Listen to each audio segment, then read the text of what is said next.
What a wild Indy 250 week we had here in 2025, all cultivating to Brandon Wilmington getting his first career win on the channel in the biggest race on the channel. Well, tonight it's back to business here in the BodyArmor LYTE Series East. These guys have been off for a couple of weeks. Their last race was May 10th at Memphis. It was a combination race with the West Series. Tonight it's just these guys, and these 16 drivers and 3 BodyArmor Pro Series drivers going to take to the Nashville Fairgrounds here for the Nashville 200. This is the 8th race of the season. We're going to be halfway through the BodyArmor LYTE Series East after this one here tonight. And it's going to be a fun one here as we're on the short track once again here, the Nashville Fairgrounds, a wild racetrack, and it's going to be a lot of fun here for 50 laps here in the Nashville 200.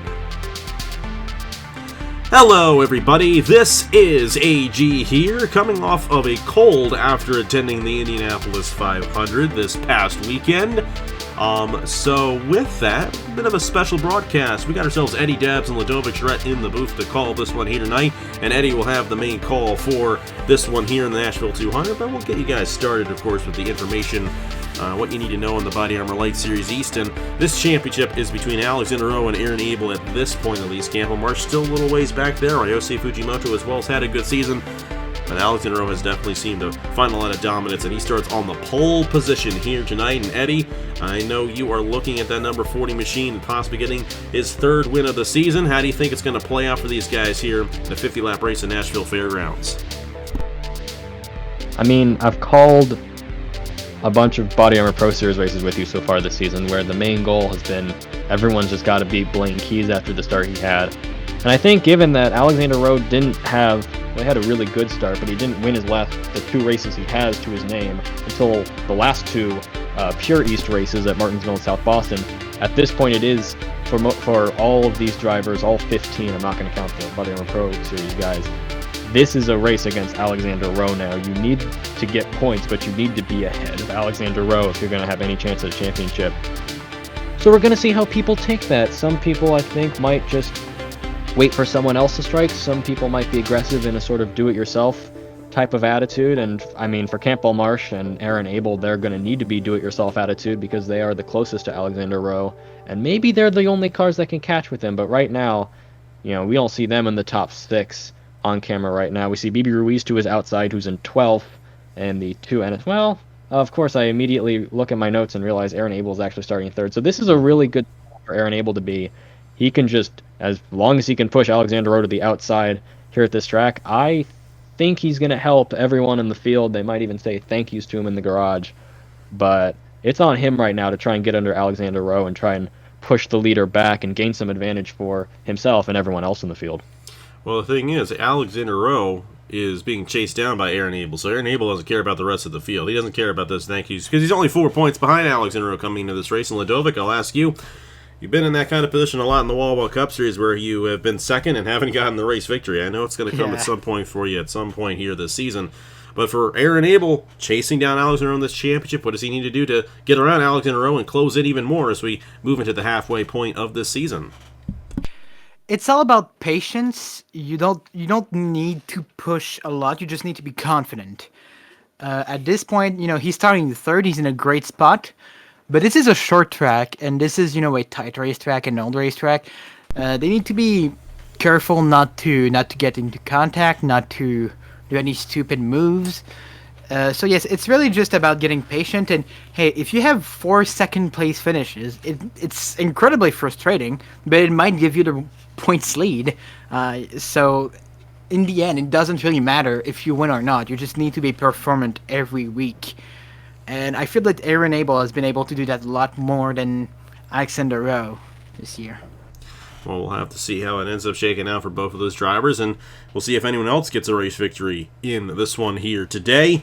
This is how they line up in the points. Alexander Rowe, of course, has a 4-point lead on Aaron Abel coming into this one. Campbell Marsh, Ryosei Fujimoto both 11 points behind, and Anthony Hernandez 16 points behind. And with the dominance that we have seen out of Alexander Rowe especially, it seems like this is kind of a Blaine Keys from last year. Blaine Keys hasn't done much in the Wall Cup Series this year, but a kind of a Blaine Keys from last year's situation where everyone's trying to get to Alexander Rowe in these races. He does start on the pole position right there, alongside BB Ruiz in the number 70. You got the NS Racing teammates. Congratulations to them again on the Indy 250 race victory on Saturday. That's Aaron Abel and Jared Martin there in row number 2. Chris Reynolds, your driver, Ladovic, there of Joshua Neal. You got Campbell Marsh and Reggie Fogelman. The 4 machine, that is Ryoshi Fujimoto to the inside of the 1 of Kyle Craven. Corey Case, Christian Vargas, Anthony Hernandez, Josh Marzak, Andrew Williams, and Dylan Matthews round out the E-Series drivers starting in this race. We got 3 Pro Series drivers, Rogel Dorn, Matt Tuck, and Lauren Martinez. Matt Tuck, or should I say Rogel Dorn, will be 004 for this race, since we have a 4 and a 04 already in the E-Series. So Rogel's going to be 004 for this race on the leaderboard. We're going to go ahead and get these drivers to roll off here in just a moment. When we get these guys to roll off here, I'm going to send it over to Eddie and Ladovic. They'll have the call for this 50-lap race in Nashville 200 here from the Nashville Fairgrounds Speedway. All right, thank you, Alex. And as our field gets ready to roll off today, I don't get to do a pick. I guess that's good. I don't get to jinx anyone, but that means I got to throw it to you, Ladovic. Who do you think's going to victory lane here in the Nashville 200? I'm going to take the 6th of Campbell March. I think he's been having a very good season, often underlooked, but, well, overlooked, I mean. But, yes, he's been having a good season, and he starts on the inside lane, a bit far away, but he can definitely make his way back to the field to take the race win. Alexander Rowe, Railfan Motorsports teammate. Not a bad choice, but it's going to be Alexander Rowe, who's going to lead them around turn 4 and to the green flag. We've got 50 laps to determine a race winner. And as the green flag waves, let's get this dang thing rolling. It's the Nashville 250 from the Nashville Fairgrounds, and it's BodyArmor East night in America.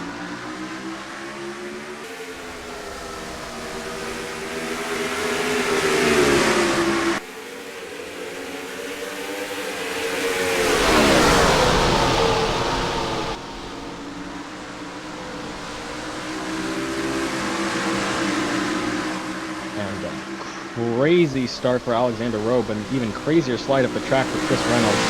That's going to allow BB Ruiz to get into line and go to 3rd. As that 04 is going to get put to the outside by the 6 of Campbell Marsh. The 4, Ryusei Fujimoto, is probably going to follow in behind him. But it's Alexander Rowe. First lap, got a good start. Aaron Abel is right behind him, and BB Ruiz, there's 2 challengers so far. As Abel tries to go for a little bit of an outside move there, coming off turn 2. Seems like the track's a bit dirty. They're all sliding around here. It's not necessarily what you want to see early in this race, but the only car that hasn't slid down the racetrack yet, I think, is Alexander Rowe, and he's been having such a great start to this race. It's hard to see how he's gonna lose it. It's only lap 4 of 50, but wow, he's just able to just get so much speed in this car. Good start for BB Ruiz. He leads that one, in 12th in the standings. But Abel in 2nd. It's I mean, you don't want 2nd when Rowe's in front of you, but you're gonna take what you want. And Rowe is just out of here already, more than half a second, almost 3/4 of a second, and. Well, we're starting already to see a bit of distinguishing within the top 5. We have a sort of, well, Alexander Rowe alone in front, and then you have 4 guys, and then you have the rest of the field just shuffling around, including some of those Pro Series guys. Hey, the 4 here, Rogel Dorn, moving his way through the field. Well, actually, no, that's not Rogel Dorn. That's, yes, it is Rogel Dorn. Sorry, I made it kind of confused with the 2 number 4s we have in this field. But yes, Rogel Dorn having a good start. Same thing for the 54 here. So yes, a lot of things interesting at the beginning of this race here. Good start for Lauren Martinez and Matt Tuck. Rogel Dorn got moved to the outside, where he's ironically right in front of Chris Reynolds, his teammate. But I mean, for Alexander Rowe, it's about a 2nd lead right now. Lost a little bit of time on that last lap. That's the important is a lot of these drivers, they're not really going too wide as long as they don't try and fight. I'm talking about, and as soon as I say that, we cut back. BB Ruiz has put Aaron Abel in, well, to the outside now in his rearview mirror, and I think Campbell Marsh is going to follow behind him. BB BB Ruiz, part of an interesting team, Jacob Sport, run by Jacob Anderson, friend of Howell Anderson Jr. That team has been really interesting. Anthony Hernandez is 5th, and BB is 12th, and team's about middle point in the standings. So it is a good run for BB, but at this point, I don't think the pace man out is low. 1.5 seconds practically. And it's probably going to get bigger as something just happened.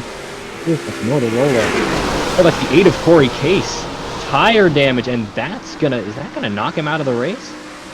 If no, not, but he's gonna have to. That's effectively gonna put it out of the race because, I mean, he's gonna get a lap down at least here.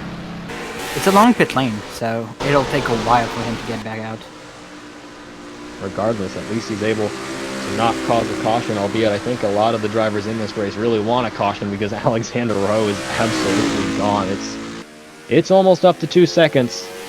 And he might be looking at his 7th win of the year, his 18th win of his career. One of the more prolific drivers, one of the more consistent drivers in terms of how long he's been with us on this channel.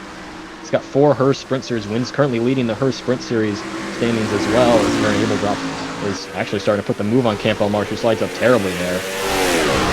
Well, Aaron Abel, Racing Motorsports, has had an interesting year. Got a win at Talladega and in the Mellow Yellow Smooth Fest, but not a lot of success elsewhere. And I mean, with him being that close to the road, you could say he really is looking for some kind of championship there as he slides up now. Marshall's looking for 4-car Ryosei Fujimoto up to 5th. Andrew Williams has moved up to 6th. That's a good run for him, as Matt Tuck is now up to 8th. Wouldn't it be funny if Matt Tuck was the only driver in this field to catch Alexander Rowe? That would be a bit funny. I mean, I can see it happening. There's quite a ratings discrepancy between those guys. It's quite impressive. If you look at the top 5, Bieber Ruiz is the only guy who's not in the front of the championship fight because Fujimoto's 4th in the points. Camel March is 3rd in the points. Aaron Abel is 2nd in points, and obviously Alexander Rowe is leading the points right now. And Bieber Ruiz is just very far away, and that's an incredible run for him. As there's a pass. Corey Case is causing problems. Alexander Rowe can't get around Corey Case on the outside. That's going to allow BB to. Oh boy! Suddenly, a lapped car becoming more dangerous. As it looks like Rowe might get around him on the outside. He will, but he did just lose just about a second. So BB Ruiz and Campo Marsh are not out of this yet, but they're going to also have to navigate dirty air in a lapped car to get there. And I mean, we are 20 laps into this one, but right now Alexander Rowe looks like a clear-cut favorite, and everyone else just looks to be fighting for second. He would go for what would be his 3rd straight win, not counting showdowns, in the BodyArmor LYTE East Series, as you see Andrew Williams leading a pack in 6th. These top 5 have separated themselves, but if they want a chance at catching Alexander Rowe, they're going to need to get around Corey Case, and at this point probably hope for a miracle, because there is no way I see any other chance of anything.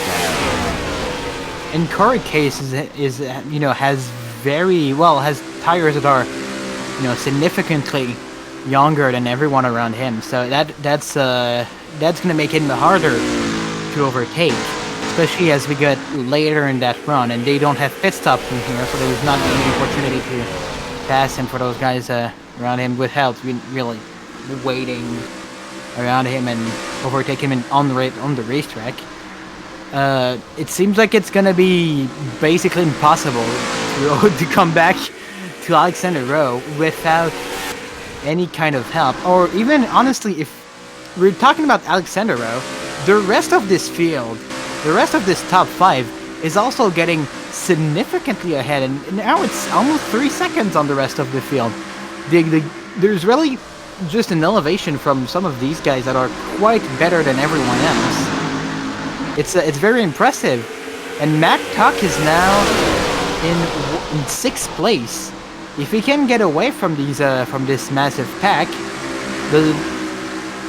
he probably won't win, because 6 seconds and 25 laps is quite crazy to make in terms of a gap.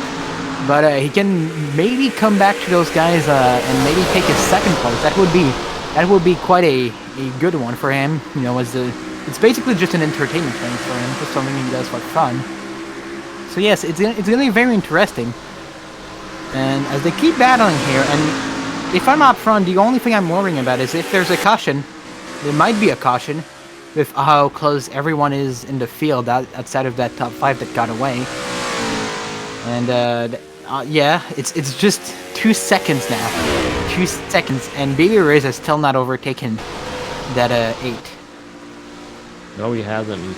Something I forgot to mention up to this point, he released a second in the sprinter standing behind, of course, Alexander Rowe.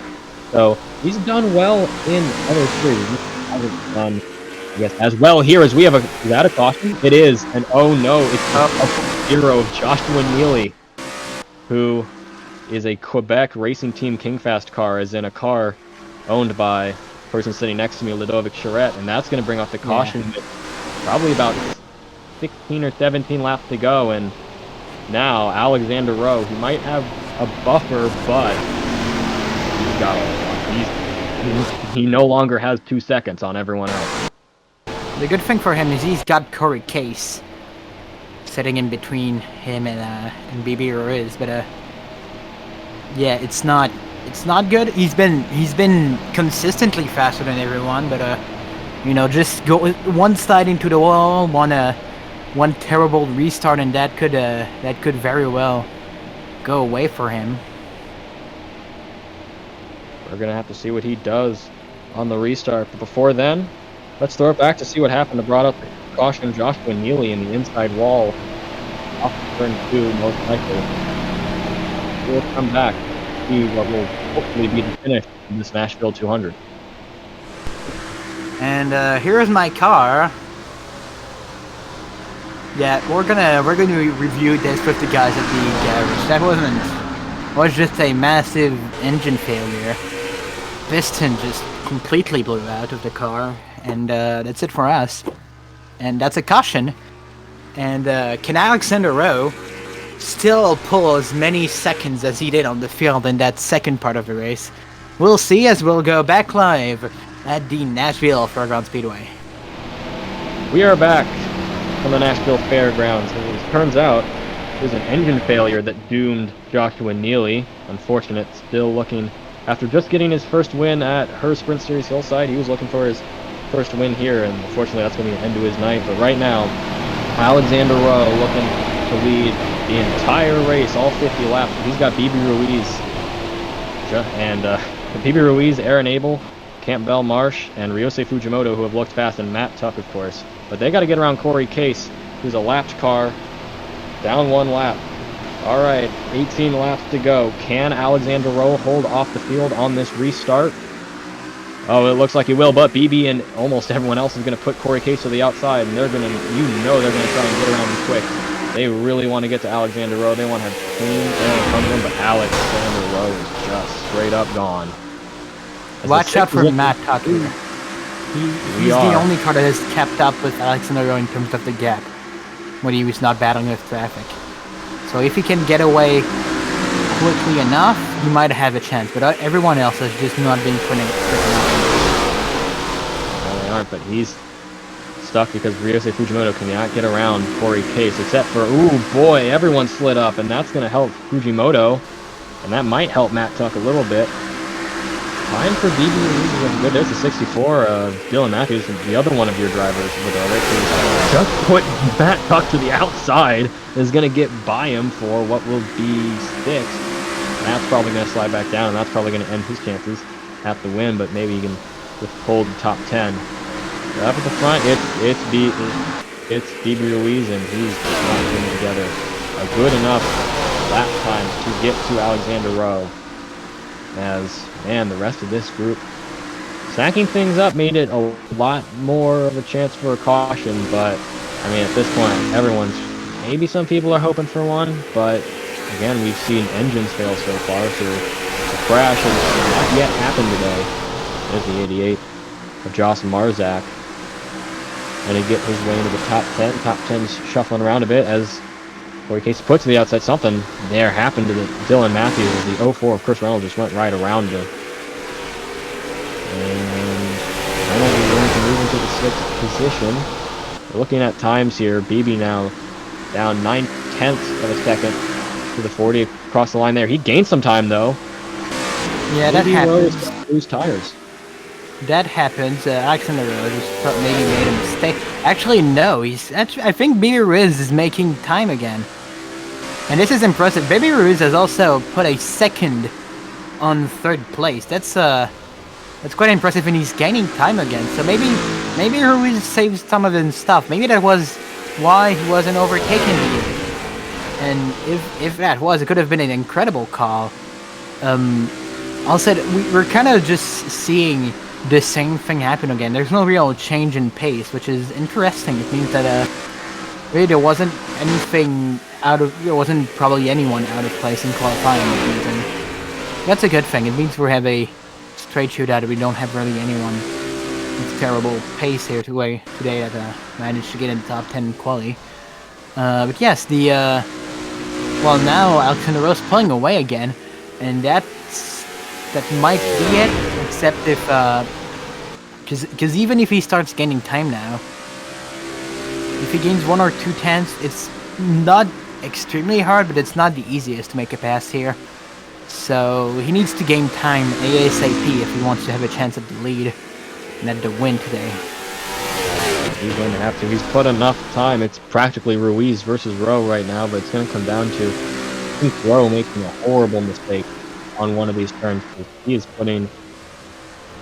Well, now it's more consistent time between him and Ruiz.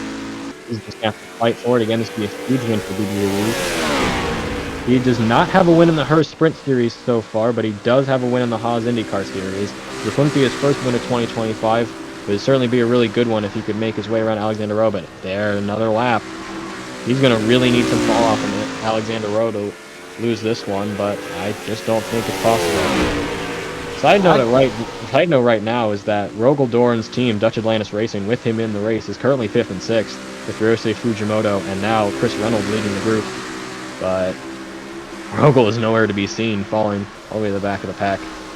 And yeah, with the times being put on it, Alexander Rowe is going to have, an amazing race from here on out. He's only got 5 laps to hold on to this one, and I don't think he needs to hold on to it. I think he's just going to straight run away with it, and as I say that, he loses almost half of his time. Well, that's interesting, because what I noticed, Alexander Rowe was able to just get very, very down to the inside in the corner, way more than BB Ruiz, and that's where he's gaining his time.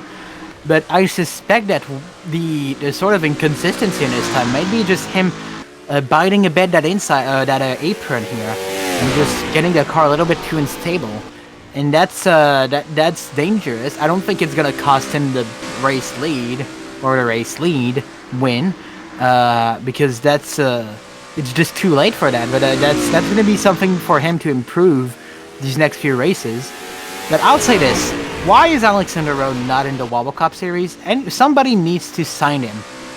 Somebody needs to get him in one of these full-time rides next year, because he has just been incredible in this series, and he's been incredible in the Hearst Sprint Series, and he's been very good basically everywhere he's going. So I don't get it, but we're gonna get to the white flag here, and I'll let you finish this. Thank you, Ludovic. White flag is in the air. Alexander Rowe. I mean, it was from start to finish. It's gonna be 50 lead laps in this race. Coming around turn 3. Make it lucky number 7 for Alexander Rowe, the top 10 master, is going to get a win in the Nashville 200 at the Nashville Fairgrounds. I wish I could make a Music City reference here, but I don't have enough. I can't really make a reference to that. I'm not probably. Andrew Williams gets the top 10. I'm sure he'll be happy about that. Other top 10s go to Jared Martin, Josh Marzak, the 64 Dylan Matthews, Quebec team, getting one, and Chris Reynolds, and BB Ruiz is going to have a really good finish. Aaron Abel, Ryosei Fujimoto, and Campbell Marsh, all things considered, did keep close enough to Alexander Rowe that they're probably not going to lose too much in terms of the point standings. But at the same time, you let him win. And, well, I could say you let him win. I don't think you let him win. I think he won this dang thing on his own by absolutely dominating it. And that's 3 short track wins in a row for Alexander Rowe, and I think you, Ludovic, and Alex may be right. This guy might just be unstoppable like Blaine Keys has been on speedways in the BodyArmor Pro Series, and, well, it might just be a case of deja vu for the rest of the season. We'll have to see. We'll have to see how it ends up shaking out for him. He led every single lap in that race, and he is definitely the driver to beat in this championship at this point. But we still have quite a few races left to go, and the next race for these guys is actually a BodyArmor Pro Series combination race at Watkins Glen. That's going to be interesting a couple of weeks from now when we head to that race. But Alexander is going to savor this one, and he gets his third win of the season, and his third straight in the E-Series, specifically not counting the showdown, so he didn't end up getting the win in Memphis, so he still had a good run there. Aaron Abel still finishes third. BB Ruiz, that's definitely the good surprise of this race, finishing second right there for Ruiz there, and he came close. If he won this race, he would have come close to doubling the amount of points he had gotten at this point in the season, but he's going to move up in the points with that one. And Andrew Williams got a point as well, which is also great to see. He's finally starting to get something to go his way there in the 99 machine. Fun fact, none of the Pro Series drivers got any points today. Those E-Series drivers, and especially those ones we saw up front, they went after it. They made sure the Pro Series guys did not get anything tonight, and they did not. So Alexander Rowe gets it done here at the fairgrounds. But, hey, great race here at Nashville Fairgrounds. Of course, we had the Sprint Series last night as well, so it's possible that Alexander Rowe won that one too. I don't know yet. Caleb hasn't told me, so we'll find out. We'll find out tomorrow night in our time, but yesterday when you guys are seeing this. But final thoughts on this one, Eddie and Ludovic, and what are you looking forward to this weekend in Nashville Super Speedway in the Wall Wall Cup Series? I mean, I'm looking for Duncan to do what Duncan always does, which is disappoint me. But regardless of that, BB Ruiz finishing second again to Alexander Rowe makes it feel like the Hearst Sprint Series all over again. But it's a good run for him. I think this race, as much as it felt like an Alexander Rowe domination, is not going to completely mess up the standings. I think Rowe is still going to be catchable, especially if he finishes outside the top 10. But I think, the major story going into this is a lot of these drivers, which I should point out, outside of Kyle Craven and Jared Martin, all the drivers on this, in the field for the East Series, they have wins. It's just Craven and Martin who don't. So these are some experienced guys, and I think they showed that to Matt Tuck, Rogel Dort, and Lauren Martinez, and said, hey, we can compete with you guys on these short tracks. We know it was pretty even playing field in terms of that. And I mean, Tuck and Dorn got around a couple of guys. Martinez got around a few people, but at the same time, they didn't get to the top 10. And I think a lot of those drivers can wear a little badge of honor for doing so. And yeah, good race. Congrats to Alex. That's an insane run. And is he going to reach 10 wins this year? Is, I think, the question we need to start asking ourselves. I'll say next week. Not next week. This week. Yes, this week.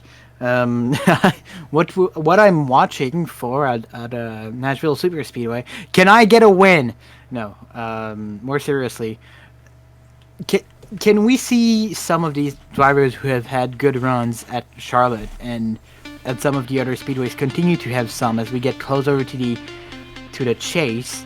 I think that Nashville is a race that's often quite telling. Hey, it used to be the regular season finale, wasn't it? It was 1 years ago. It was one. Oh, it was 1 year. First year, 23. It was the regular season finale. It was actually the regular season finale in the Cup Series back in the day for quite a few seasons before they actually went back in real life. Funny enough, but yeah, it'll be a fun race, and that race will be noon Eastern Time right here on A2 the channel, the Cracker Barrel 400. We've had that name longer than they have. I know that the real life race is Cracker Barrel 400 as well. Well, we're also the Cracker Barrel 400, but we had it before then. Only Cracker Barrel hasn't given me any money. I gave them money on Saturday night when I went and had dinner with all the guys at Indy. Well, hey, great race here from the Fairgrounds Speedway, and we're looking forward to Saturday at noon Eastern Time. We'll have qualifying tomorrow, and get back in the swing of things. Only 6 races left to go in the Wawa Cup Series regular season. It's going to be a lot of fun throughout the month of June, seeing who makes it into the chase. And we'll have to see how it all ends up going down at Nashville on Saturday. Thank you guys so much for watching. Huge thanks to Eddie and Ladova for calling this one for me while I wasn't really able to. You're probably still hearing it in my voice. But hey, Alex in a row. He might be him here in the E-Series, and we'll have to see how he does in our next race at Watkins Glen here coming up in just a few weeks when he's racing with the Pro Series drivers in the Grand Prix of Watkins Glen. Going to be a lot of fun right there. Thank you guys so much for watching once again. Have a great rest of your night, and on behalf of Eddie Debs, Ladova Tread, here are the points for the BodyArmor LYTE Series East, and I will see you guys later.